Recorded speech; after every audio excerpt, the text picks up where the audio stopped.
Greetings, my lovely viewers. You may call me Tog. I have intruded yet again in the great feminist safe space. Everyday feminism. Now, you might wonder why I keep coming to this particular cancerous site.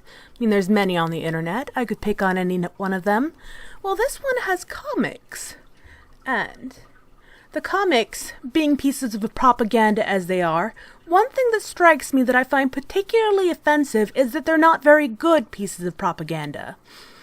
They're just not very good comics in general. Like, if we look at this first panel, you can see there's entirely too much words for a comic book panel. I mean, who could be bothered to read all this? This is just very, very awkward in a comic book format. So whoever does this, which I know she's done the other comic I also reviewed, I find this type of thing especially egregious. In fact, I'm not even going to bother reading it. It's just too much.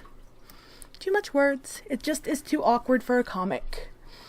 Now, as you see for this first one, there's no depth, and I don't know whether or not she uses skeletons when she constructs her figures, because most artists will use either a skeleton or a bubble man or some sort of roughed sketchings before they actually start working on it.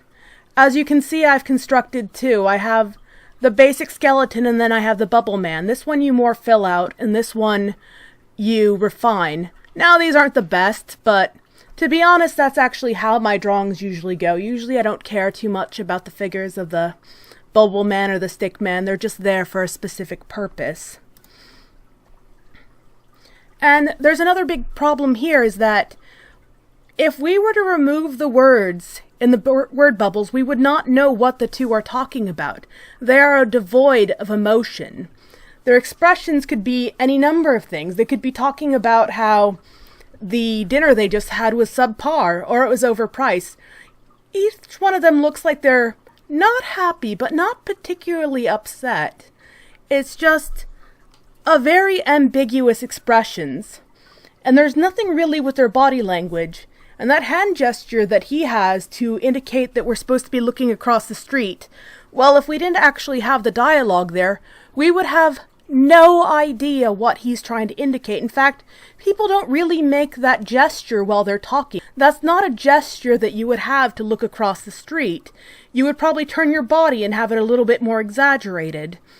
And with the flow of this comic, there's not even saying that he sees that girl across the street. And it's very hard to see any sort of direction or walking. It's a very, very lazy piece. And you might think I'm just being harsh because it's a very simplistic style.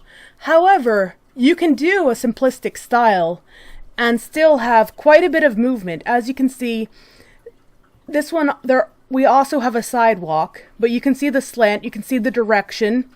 You can also see that the comic itself has a good clear point to it.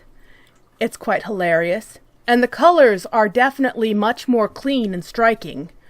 This one, as you can see, the colors are kind of muddy. Don't know exactly what they were going for. Now, I was going to redraw the entire comic, but after doing one panel, I decided that it was far too cancerous for me to do, but I will show you an example of expressions I was talking about. I used the same color palette, kind of giving it a bit of a dirty city look. However, bringing the car up front gives it a nice bit of flash of color. And one thing that you want to make sure you do if you're going to be constructing any comic book, or in this case, a nice piece of propaganda, is you want to make sure that your panel makes logical sense. Like, as you can see, he's turned backwards, looking over his shoulder, talking to, I believe she's a Mexican Asian. We're going to say our racially ambiguous protagonist. And by putting the words in this manner, it looks like he's properly interrupting her. Like she's going to say something, but by putting his speech bubble over the top of hers, you can have a clear indication that he's being rude and he's being aggressive. I have her body a little bit more tucked in to show that she's in a defensive standpoint. I have him more relaxed and a little bit cocky. It shows he's in a little bit more of an aggressive stance. Shows that he's agitated and she's uncomfortable. And as we can see here, I also just kind of pumped up the fashion a little bit from that girl. In fact, nobody does a curtsy in front of a car. What is going on here? Why is she in the middle of the road? Just, why must this be? It makes no logical sense. Moving on. I believe they're on a spaceship, maybe an elevator. I don't know. It looks like a spaceship to me. I have no clue where they are, and the context of this message makes entirely no sense. I mean, it does for the comic, but not for the image. Because if they were in front of a poster of a makeup ad, this would make more sense. Or if we had some girly with overdone makeup walking by, this would also make more logical sense. This just seems very out of place. I don't get why women freak out over makeup. Well, I guess they're basically lying with the face. Lying with your face. It just doesn't make any sense. He has no reason that we are aware of to say this. This might be a makeup shop. That is a possibility, but to be honest, I have no real idea. And it might be a sex shop too, because you can see she's sort of pulling a dildo out of her purse. I mean, could he be gay? Are they in a sex shop? In that case, why does he care about women and makeup? Just more questions than answers. Now, out of all the panels, I would say this is the most well done panel. As you can see, you have a little bit of depth.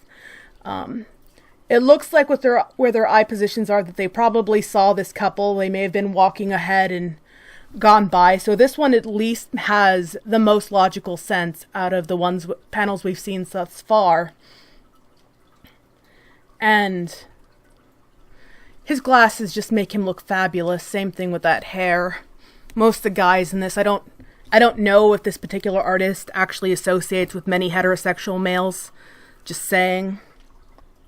So her outfit is very frumpy, and why does she have so much younger of male friends? Because this girl has jowls. Young women don't have jowls. And I also don't understand why he has a bunch of construction paper in the park. Are they gonna go work on crafts? Is she like a teacher for special needs adults?